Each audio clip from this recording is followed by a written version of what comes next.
The ticking of the big old floor clock echoed down the dusty hallway like a funeral service. There had supposedly been no one in the house for decades, not since the horrific murder-suicide that had led to rumors that it was inhabited by one Elsie McNichols, a victim of uxoricide by her jealous husband.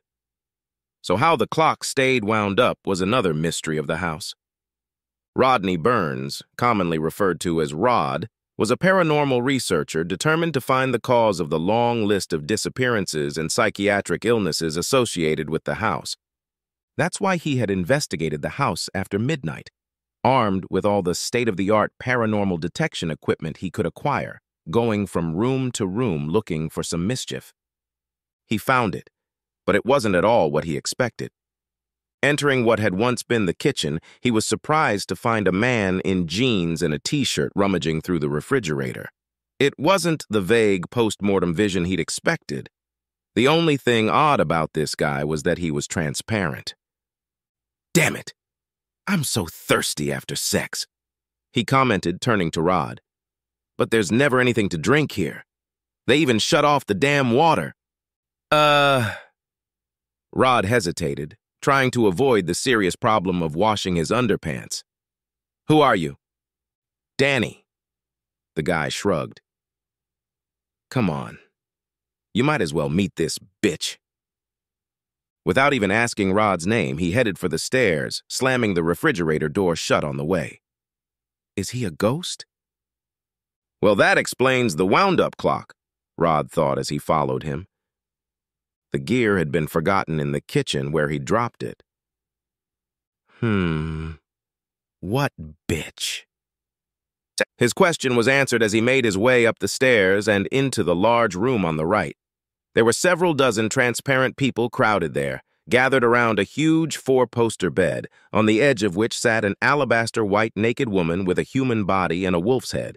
Her height was clearly over 2 meters tall. Oh, what a bitch, Rod thought. At that moment, she spotted him, smiled a wolfish smile, and beckoned him over to her. Immediately, he felt the need to approach her. "Hello," she greeted him in a completely human way.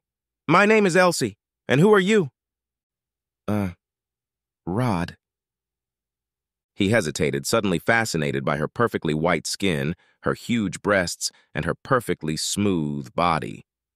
Looking at them, he instantly forgot about her fangs. Still, he had to take his mind off his arousal. Rodney Burns, paranormal researcher. She smiled, noticing his attention to her body. "Do you want to investigate my paranormal phenomena?" she asked, exposing her brilliantly smooth genitals. Was the bear a Catholic? Was the Pope? Of course he wanted her. Rod couldn't say why, but he certainly knew it. He drew himself forward and knelt between her marble-white thighs. She murmured. "You know very well what you're doing, Rodney. Could you make me get ecstatic?"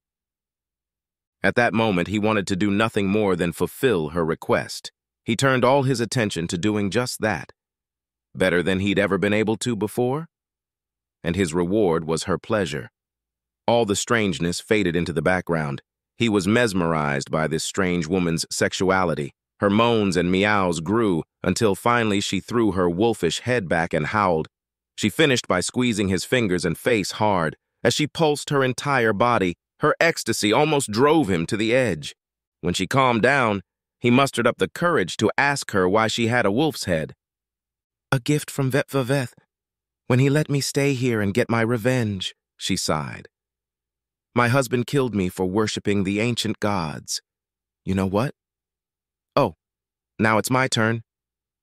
She quickly pulled his pants down and sat him on the bed in her place, picked him up and leaned forward. Rod was startled but couldn't resist as she began to kiss him softly. He was close to unconsciousness. His entire being was focused on what she was doing to him.